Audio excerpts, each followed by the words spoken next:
जी अस्सलाम वालेकुम नाज़रीन, मैं तौफीक अहमद वर्चुअल गुरु कंसल्टेंसी प्राइवेट लिमिटेड के प्लेटफॉर्म से आपसे मुखातब हूँ।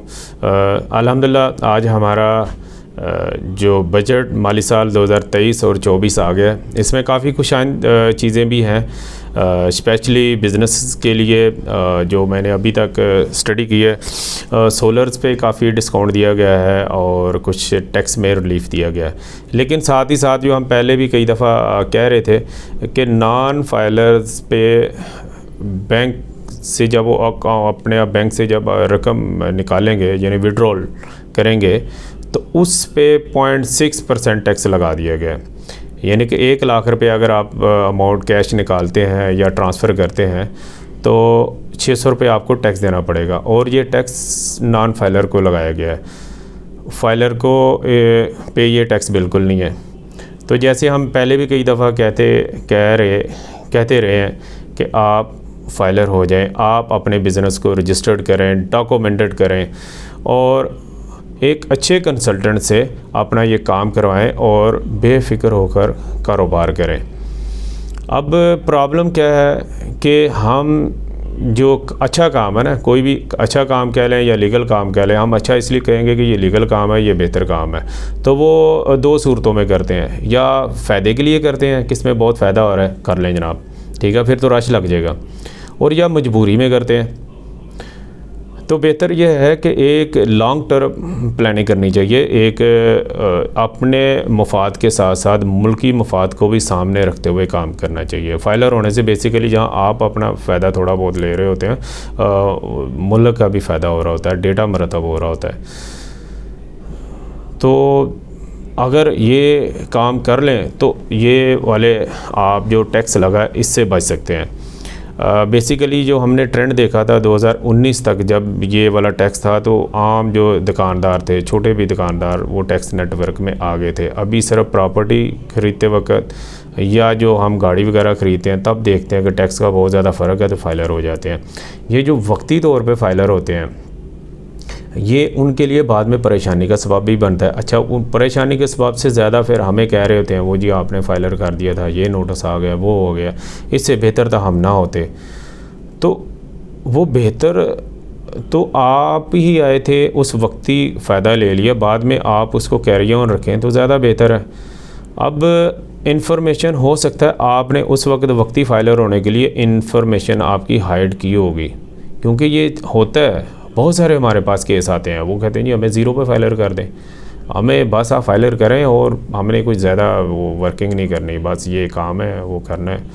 तो मजबूरी में कुछ लोग वो नाराज़ हो रहे होते हैं, वो करना पड़ता है। हालांकि हम तो यही कह रहे होते हैं कि बिजली के बिल ले आएँ, अगर बैंक अकाउंट है तो बैंक स्टेटमेंट ले आएँ, अपनी प्रॉपर्टी की कोई डिटेल ले आएँ, इनकम सोर्स की वो जो चीज़ें होती हैं वो ले आएँ, और अगर आप डेटा बेहतर अपना दिया होगा तो ये हो नहीं सकता कि कंसल्टेंट वहाँ मिसिंग करे।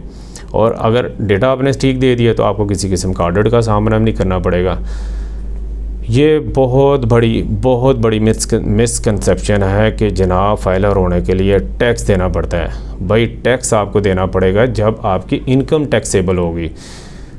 अगर इनकम आपकी 6 लाख से कम है, और इनकम भी मुझे बताने की ज़रूरत नहीं, आप समझते हैं, इनकम वो प्योर होती है कि जो आपके बिज़नेस के सारे अखराजात निकाल के जो आपके पास साल के एंड में सेविंग बचती है उसको इनकम कहा जाता है।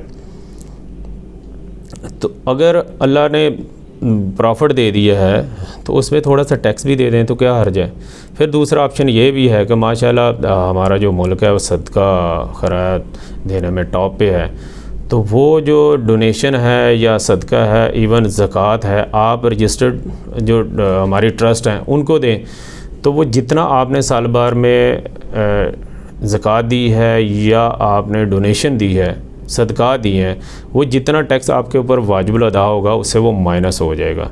सिर्फ शर्त यह है कि रजिस्टर्ड को दें, जिसमें मैं एग्जांपल दे देता हूँ, सलानी है, ईदी है, और बहुत सारी ट्रस्ट हैं माशाल्लाह रजिस्टर्ड हैं। तो आप उनको जो है ना कोशिश किया करें कि अपने अकाउंट से, बिज़नेस अकाउंट से दें, तो वो एक प्रूफ के तौर पे आ रही होती है। नहीं तो आप दें और उनसे रसीद ले लें, और जब साल के एंड में रिटर्न भरें और उसको दे दें।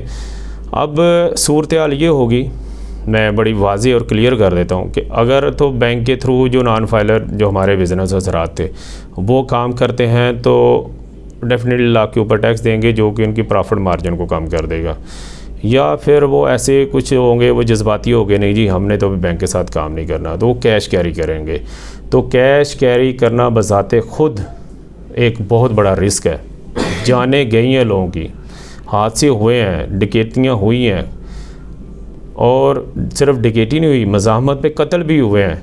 और बड़े अफसोस की बात है कि उनके इंतहाई करीबी लोग, इवन दुकानों में जो काम कर रहे थे वही इन्वॉल्व निकले, क्योंकि उन्हें पता था इस टाइम पे इतना कैश जमा हो गया, ऐसे रखा हुआ है, अब साहब लेकर जाएंगे और इस की वजह से हो गया। तो अगर वो कैश साहब जमा कर रहे हों बैंक में और बैंक से वो क्रॉस चेक दें या वो ऐप के थ्रू ऑनलाइन ट्रांसफ़र कर दें, तो ये वाली मुसीबत ही ना पड़े।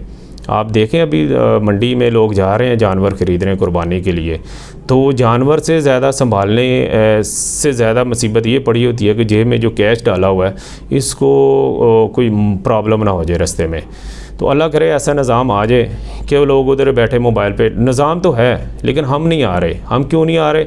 हम वो डरे हुए हैं कि पता नहीं FBR क्या कर लेगा, पता नहीं स्टेट बैंक में बैंक कैसा हो जाएगा, और वकील के पास जाएंगे वो तो ये हो जाएगा। कुछ भी नहीं होता। कितना का आप लोग टैक्स देंगे? हमारे से रब्ता करें, हम 24 घंटे हाज़िर हैं। बिलीव करें, टैक्स तब पड़ेगा, आप करोड़ों की ट्रांजैक्शन कर लें, टैक्स तब पड़ेगा जब आपको प्रॉफिट आएगा। अगर प्रॉफिट किसी वजह से नहीं आया तो आपको टैक्स भी नहीं देना पड़ेगा। हाँ, कंसल्टेंट को जो आपकी ये वर्किंग करेगा वो थोड़ी सी फ़ीस देनी पड़ेगी, नहीं तो आप खुद कर लें। ज़ाहिर है जो आपकी डॉक्यूमेंटेशन कर रहा है उसकी थोड़ी सी फ़ीस ज़रूर होगी, और जो वो फ़ीस लेगा उसके बदले में आपके काफ़ी वो फ़ायदा भी हो जाएगा, आपको नज़र भी आएंगे। तो काफ़ी ये मेरा व्लॉग लेंथी हो गया। मैं अल मुख्तसर यही कह रहा हूँ कि अपना डॉक्यूमेंटेड करें और इस चीज़ से आप फ़ायदा उठाएं। अपना बहुत ज़्यादा ख्याल रखिएगा। अल्लाह हाफ़िज़।